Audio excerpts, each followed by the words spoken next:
do'ppidagi di.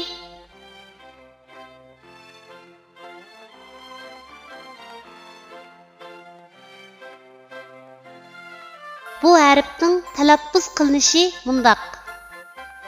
De. Endi bu harfni o'z ichiga olgan misollarni ko'rib o'tamiz. D'ning ayrim shakli.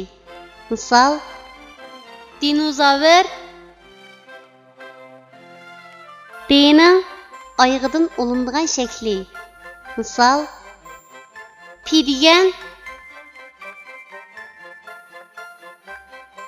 Tuanda biz rasmga birlashtirib, yuqorida o'rganib o'tgan harfning to'g'ri yozilish tartibini mashq qilib o'tamiz. Dinozavr di harfining ayrim shaklining yozilish tartibi.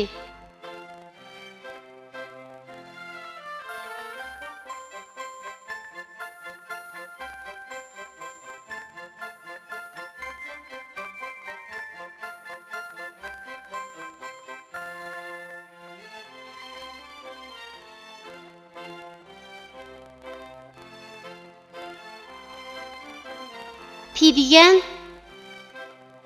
di harfining oyog'idan olinib keladigan shaklning yozilish tartibi.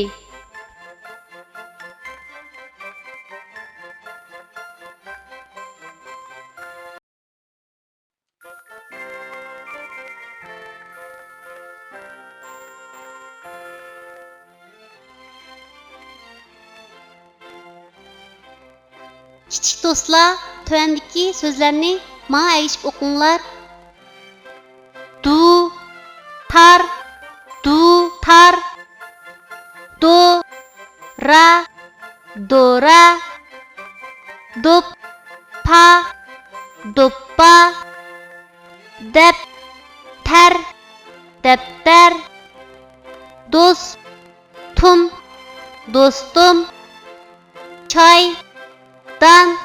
çaydan, xumdan, bardi,